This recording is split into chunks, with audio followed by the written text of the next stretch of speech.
Hi everyone, and today I'm going to actually show you how you can collaborate lots of different reference images to create the one big thing. I've often been asked, how do you get all the birds to sit together, or how do you get all those dogs and cats to sit together? Because in a normal circumstance you can't get them to pose in those kind of pictures.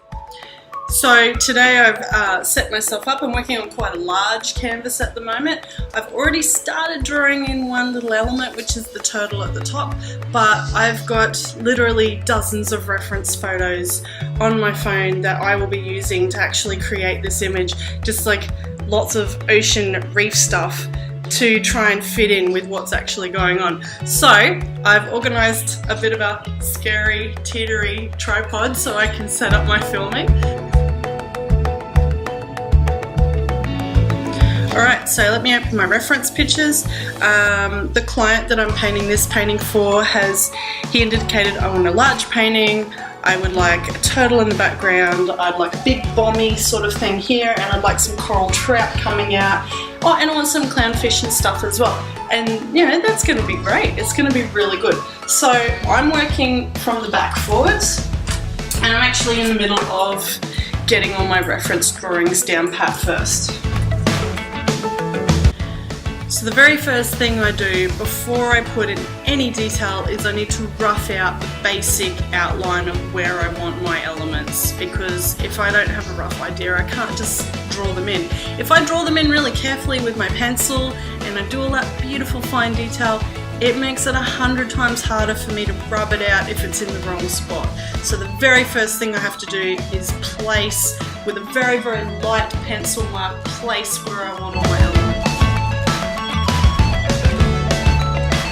Already at this point you can see I've sketched it out really carefully, but I'm not happy with where I've put it, so I'm actually going to make some adjustments.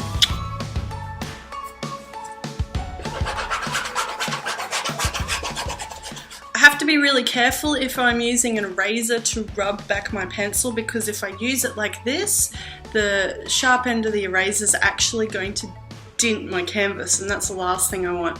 So I actually I'll deliberately use that long side of it to try and keep it nice and steady.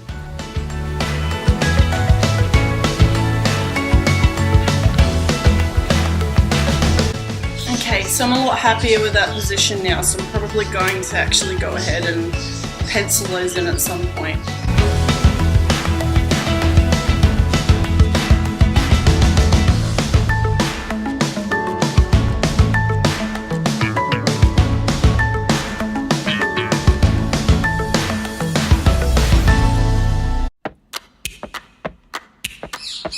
Okay, so now I've got my basic structure in there. Now I'm going to actually start going through all my individual photos. I've got my coral here, I've got different sections of coral, I've got different types of coral, I've got different types of fish that you'd find on the Great Barrier Reef, and I'm just very slowly but surely going to start filling in all these sections. So these guys are actually hiding under a bonnet. I'm going to have some plaid coral coming up over the top of them, and amongst all this coral here we're going to have some clownfish and some different varieties of small fish. So let's get to it.